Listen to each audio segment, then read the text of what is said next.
Ele nunca fundou uma igreja, nunca pediu votos, nunca ocupou um cargo, mas poucos homens tiveram tanto poder simbólico sobre o Brasil quanto Chico Xavier.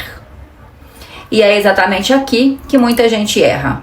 Porque quando o brasileiro ouve o nome de Chico Xavier, ele pensa em caridade, carta psicografada, consolo, mães enlutadas, programas de televisão, humildade, óculos grossos, voz baixa, roupa simples. Mas Chico Xavier não foi só isso. Ele foi uma das figuras mais poderosas do imaginário brasileiro no século XX.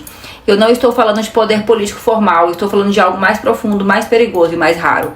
O poder de influenciar consciências sem precisar mandar em ninguém. Francisco Cândido Xavier nasceu em 1910 em Pedro Leopoldo, Minas Gerais, e morreu em 2002 em Uberaba. Durante décadas, ele construiu uma imagem pública quase impossível de ser reproduzida no Brasil contemporâneo.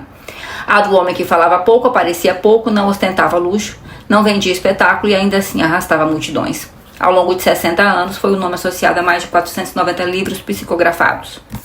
Milhões de exemplares vendidos, e a narrativa em torno dele sempre foi a mesma. Ele não se dizia autor, se dizia instrumento. Os direitos autorais das obras foram destinados a instituições beneficentes, entidades espíritas, o que fortaleceu ainda mais a sua imagem pública de renúncia e caridade.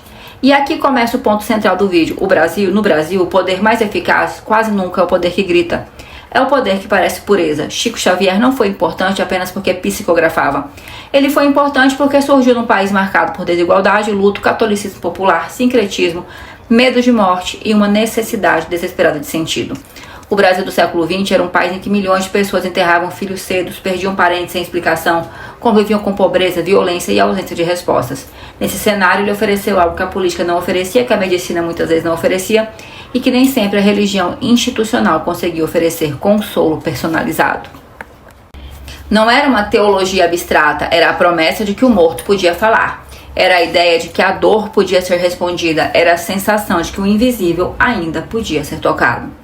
E quando alguém oferece sentido num país traumatizado, essa pessoa deixa de ser apenas religiosa, ela vira uma força de muito poder social. Por isso, Chico Xavier precisa ser lido não apenas como um médium, mas como um fenômeno de poder simbólico nacional.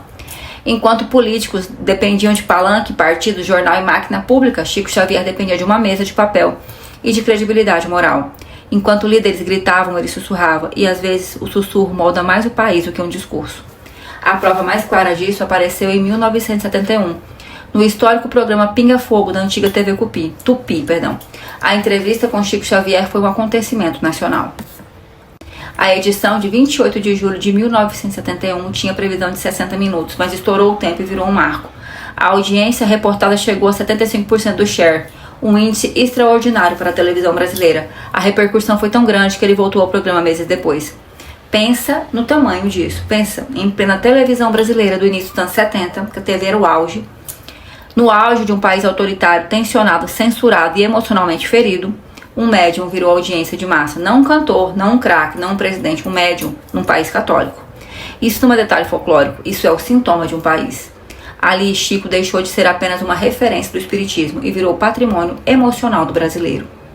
E aqui entra a chave que quase ninguém trabalha. Chico Xavier foi um poder transversal. Ele não ficou só preso ao espiritismo. Católicos respeitavam, ateus curiosos assistiam, evangélicos criticavam, mas conheciam, jornalistas queriam ouvi-lo, intelectuais debatiam, famílias comuns o procuravam. Ele rompeu a barreira da seita e entrou no campo da cultura nacional. Isso é raríssimo. Pouquíssimas figuras religiosas no Brasil conseguiram isso sem virar máquina empresarial, sem virar celebridade performática e sem transformar a própria imagem em ostentação. Mas, para ser honesta, é justamente aí que a figura dele se torna ainda mais fascinante e mais complexa. Porque toda figura que acumula esse nível de reverência também acumula blindagem social. E quando alguém vira quase unanimidade moral, o país para de analisar e começa a venerar. Chico Xavier foi amado por milhões, isso é um fato. Mas ele também foi cercado por um campo de fé tão forte que para muita gente qualquer pergunta parecia blasfêmia. E esse é o ponto que interessa para esta série. Não é decidir se você acredita ou não acredita, é entender como uma pessoa se transforma em lenda. E Chico Xavier virou lenda, porque ele reuniu ao mesmo tempo dor popular, linguagem simples, disciplina pública, imagem de pureza, recusa do lucro ostensivo, mídia nacional e uma promessa que ninguém mais conseguia entregar, a de que a morte não era o fim. Isso é gigantesco. No fundo, o que fez Chico Xavier ser tão poderoso não foi apenas a mediunidade, foi o fato dele ter se tornado a interface entre o Brasil ferido e a ideia de eternidade.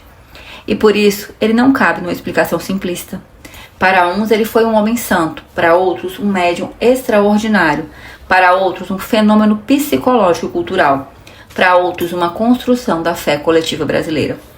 Você goste ou não, a verdade histórica é uma só.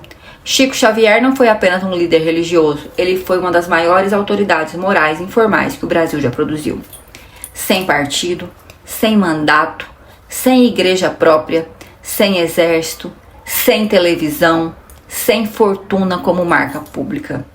E talvez seja justamente por isso que até hoje ele assuste tanto. Porque ele prova uma coisa que muita gente poderosa odeia admitir. O Brasil nem sempre obedece a quem governa. Às vezes, o Brasil se ajoelha diante de quem consola. E talvez seja por isso que Chico Xavier não tenha sido só um médium.